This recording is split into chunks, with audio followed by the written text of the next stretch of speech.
This is problem 15.86. It's on page 1034. A motor at O drives the windshield wiper mechanism so that OA has a constant counterclockwise angular velocity of 15 RPM. Knowing that at the instant shown, linkage OA is vertical, theta is 30 degrees, which by the way, they've messed up. This is similar to a problem from before. They messed up their angle. It's actually 60 degrees. Beta is 15 degrees. Determine A, the angular velocity of bar AB, and B, the velocity of center bar AB. Now they missed a few sizes here that they intended to include. So what they intended to use was, let's see, let's sketch what we've got. So there's link OA. It's supposed to be vertical despite my drawing. And actually this point is supposed to be horizontal to O. And this is point B. As I said, several different mistakes in the problem statement. This is D. They actually intended for the angle here to be 30 degrees, or better yet, this angle is 60 degrees, okay? And OA is vertical. They meant to give us the dimension of OA, which is 15 millimeters, and the dimension of AB, which is 100 millimeters. But they neglected to do that. And then DB, they did give us that 30 millimeters. So there are several mistakes, two things that they missed in one angle they gave us wrong. But that should give us what we need. Let's see. In fact, I think what happened is they probably just used the wrong graphic, but I'm not sure. Who knows what happened? Anyway, omega OA is 15 revolutions per minute, which comes out to pi over 2 radians per second. If you do the math, just converting revolutions to radians and minutes to seconds. And we're supposed to find the angular speed of AB, that's this connecting link, and we're supposed to find the velocity of point G, where point G is at the center between A and B. Now they told us that in this position, there's a 15-degree angle inside of there. At least I think they told us. Yeah, they said beta, and beta is 15 degrees. So now there's two ways to go about this, the easy way and the hard way. The easy way is to examine the instant center of AB. AB is moving about some point on ground, and that doesn't make sense to most people because it's not connected to ground. Well, that may be true, but imagine extending AB body to have an entire plane. Okay, so just imagine fixing a plane onto AB. There's got to be some point, well, there should be some point, where we could put a pin between that plane and ground, and AB seems to pivot around it. As a matter of fact, if you look at this, that kind of makes sense. Because notice that this point, A, has to be moving simply to the right, perpendicular to the line between OA. Similarly, this point, B, has to be moving perpendicular to DB, right? Now, if you extend those lines out, well then, you can imagine that you can put a pin in there, and sure enough, AB seems to be pivoting about that point. And that is the instant center. Okay? Now that's the easy way to do it, and you just use geometry to take these lines back. I use SolidWorks to do it. But if you make the mistake of trying to use math to do it, it becomes difficult. No, it's not really a mistake, but there are easier ways. So I'm going to go with the math method first, and then I'll show you the instant center method. I hope you realize the instant centers are very useful. Let's start off writing the velocity of point A. That must be omega OA crossed with R from O to A. So a vector from O to A would look like that. So there's R OA. Obviously, the angular speed of OA is out of the plane in the K direction, and we were given that it's pi over 2 radians per second, and it's counterclockwise. So that's a positive pi over 2 K radians per second crossed with R from O to A. Well, that's just negative 15, that's the dimension they neglected to give us, millimeters, crossed with J, right? So negative J, in the negative J direction, okay? So this is nothing more than, let's see, pi over 2 times 15 is 7.5 pi. K cross J is negative I, the two negative signs cancel, so it must be positive I. And as I said, the velocity is in millimeters per second. That's not a surprise. We already knew that A would move to the right just by intuition. Now we know exactly how fast, 7/7.5 pi. The velocity of point B here is related to the motion of dB in a similar fashion. Omega dB crossed with r dB should give us the velocity of point B. Okay, well, omega dB is in the k direction. It rotates, we're just saying counterclockwise perhaps. If we get negative for omega dB, that's okay. It just means it's rotating counterclockwise.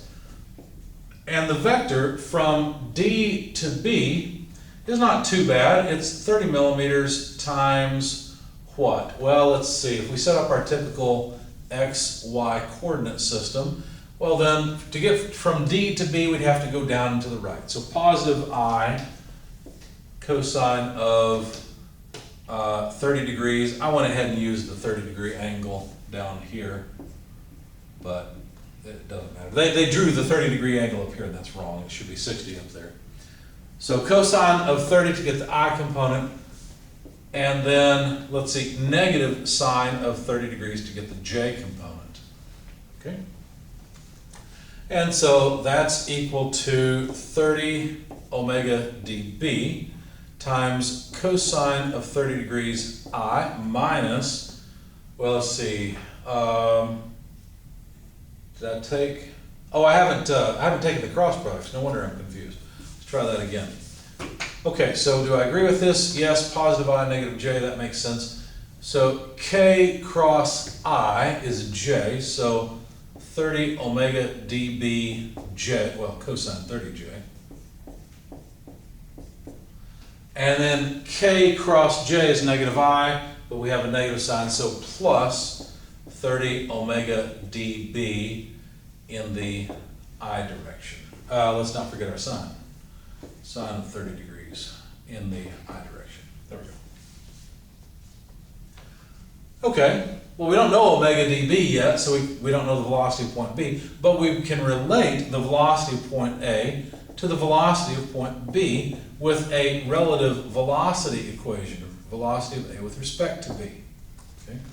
And so that always ends up being just a rotation, right? So that would be just plus omega AB crossed with R from B to A. Why from B to A? Because B is our reference, right? So the vector we used going all the way back to dB, that's this vector. And now we've chosen B as the reference, therefore R, BA looks like that. Okay? All right.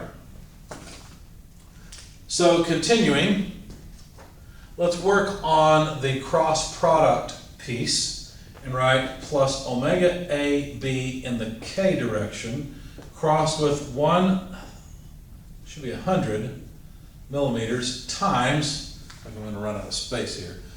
Well, to get from B to A, we got to move in the negative I, negative J direction. So let's see, negative cosine 15 degrees I minus sine 15 degrees J. Hopefully you can see that on outside of the frame perhaps a bit. Okay.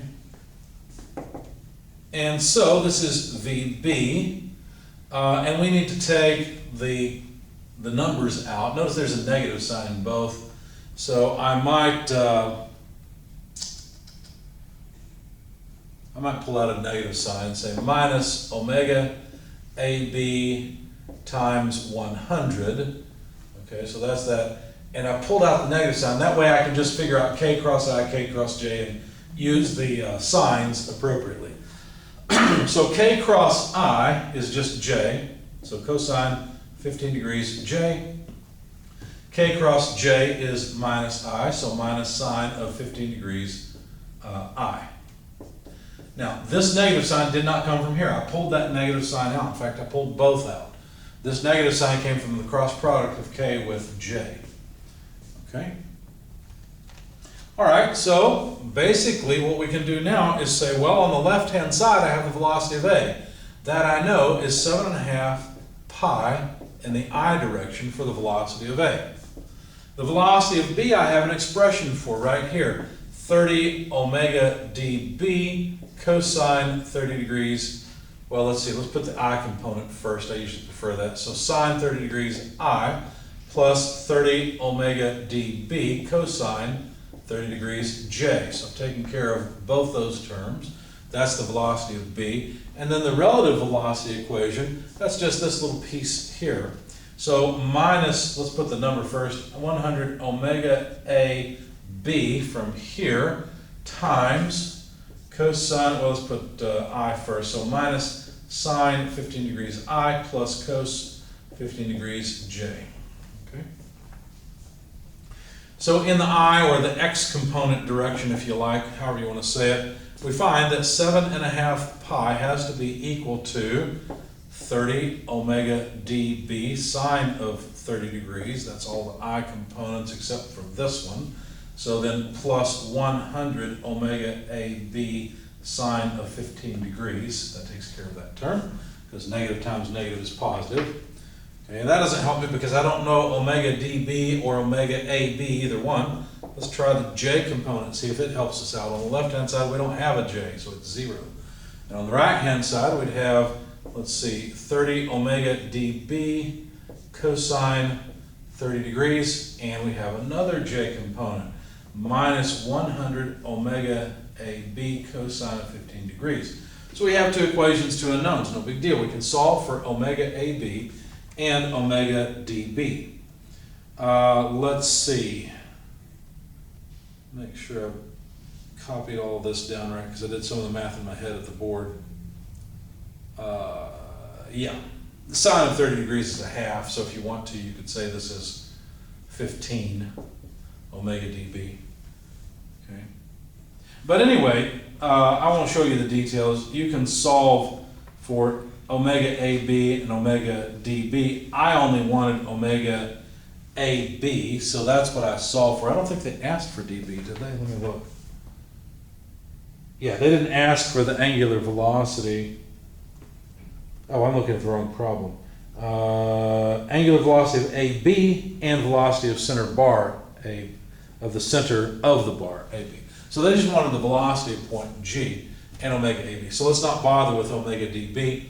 Solving these two simultaneously gives you omega AB, and I will write it down over here because I'll have to erase most of this. So omega AB simply came out to about negative 0.28857 radians per second in the k direction. It was a negative number. Notice when I put it in, I just wrote omega ABK, assuming omega AB is positive, but it comes out negative. Therefore, AB is actually rotating counterclockwise at this. Wait a second, that doesn't make sense. AB should be rotating clockwise. How did I get a negative? I think I've got a sign error somewhere. I'll let you solve these two and see if you can find the sign error. I think I looked at this quite a bit. Oh yes, I remember what it was. I did have a sign error and I didn't erase my negative sign completely. So that's why. So I did get a positive.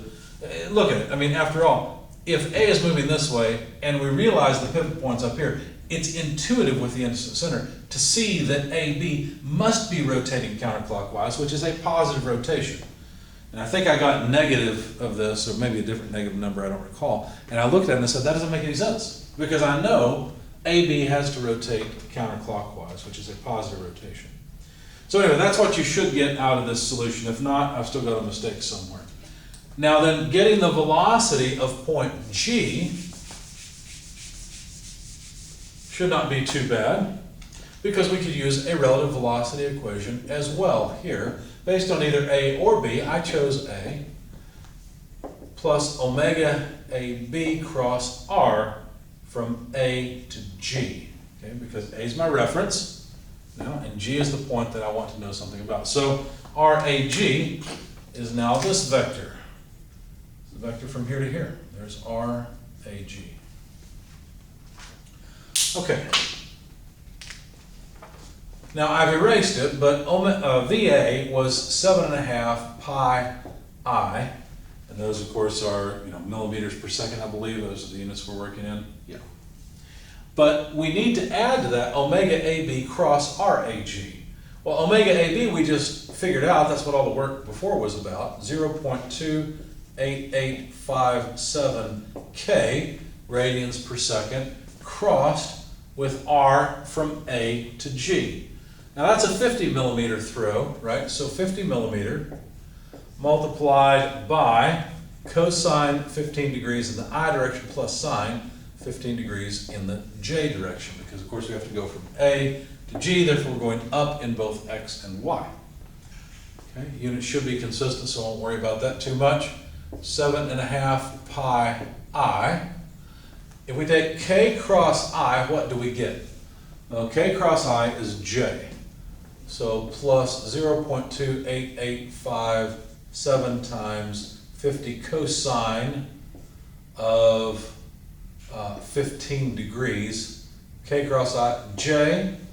And then we need K cross J, which is negative I. So minus 0.28857 times 50 times sine of 15 degrees in the I direction. Okay. Let's see. Now when you plug these numbers into your calculator and collect the terms, you have an I term here and an I term there, and you get about 19.8276 in the I direction. And then for the J direction, the remaining term is plus 13.9369 J, and these are both millimeters per second. So I found the answers that they wanted. Let me jot it down over here. VG is 19.8276 I plus 13 point, we don't need all of this anymore, 13.9369 J millimeters per second. There we go. That's the hard way. Let's try it the easy way. The easy way involves a little bit more geometry in order to locate the instant center. And the key to finding, there's several keys to finding instant centers, but you've got to understand the motion of points. For example, the motion of point A is a point on body AB, isn't it? And if point A is moving to the right, then that means the whole body has to be rotating about a point somewhere on a vertical line through A. On the other hand, if point B is moving perpendicular to this line, well then the instant center also has to be on this line, and wherever they intersect, that must be the instant center. So locating the instant center is a little more than drawing this in SolidWorks, which is what I did. I didn't feel like dealing with the geometry, so made a 15 millimeter line with a 100 millimeter line such that the two were horizontal for one another.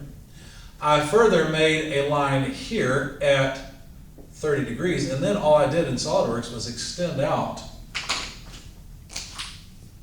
the two lines until they intersected. And that way I could locate the instant center, which is what that has to be, and then the distance from here to here. I'll show you why in just a minute. I'm not interested in that 15 millimeters anymore.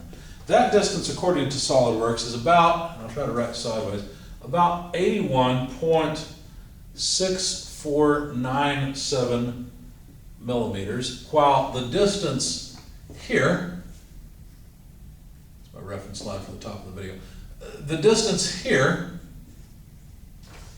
came out to, well, I didn't care about that distance actually, because I don't care about the velocity of B so much. I actually dropped a line from here to the center of this link AB, which of course is the location of G. Okay? And that's the distance that I really wanted.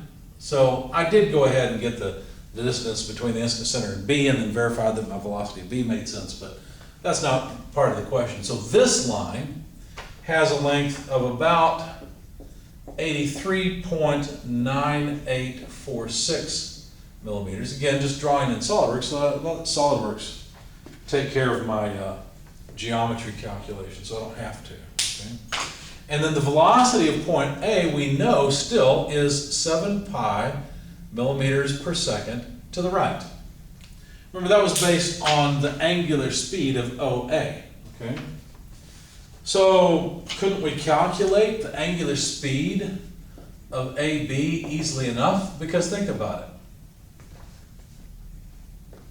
This distance from the instant center to this point, well, that's like this. The velocity of point A is equal to, let's not write it as a vector, is omega cross r. What do we mean by that? Well, the pivot point. Where's the pivot point? It's right there, right? So if we know that the entire body AB is pivoting about this point, and A is moving to the right, then that distance times the angular speed equals the velocity. That's all that this says. Therefore, the angular speed of AB, let's call this point IC. So let's wrap some detail around this. So omega AB crossed with r from the instant center to A would be the velocity of point A, and therefore the angular speed of AB is just the velocity of point A divided by that distance. And the velocity of point A we know is 7 pi millimeters per second, while the distance we got from SolidWorks is 81.6497 millimeters between the instant center and point A. So notice that the millimeters go away, and we'll have radians per second. When you plug it into your calculator, you find that omega AB is, not surprisingly, about 0.2886 radians per second, and counterclockwise. Now the sense of it, the counterclockwise, we get just by looking at it and saying, well, if the instant center is here, and this point's moving that way, then AB is rotating counterclockwise. It's really simple. Okay. Instant centers are a lot of fun. There's a lot more to instant centers than what you learn in this class, but you can actually evaluate velocities graphically in SolidWorks using instant centers. The velocity of point G, on the other hand, all we really have to do to get its magnitude at least is take the angular speed of the body times the distance between the instant center and G. It's really that simple, because the whole body is rotating about this point. Therefore, the velocity at this point is proportional to the distance from the instant center. So if you plug in omega AB 0.2886 radians per second and multiply that by the distance I found in SolidWorks, 83.9846 millimeters, you will find that the velocity is about 24.2357 millimeters per second. Now, the sense of it we could find by simply going into SolidWorks and dropping a line perpendicular to IC to B, right? And then use that to figure out a unit vector. This one's trivial, right? It's just to the right.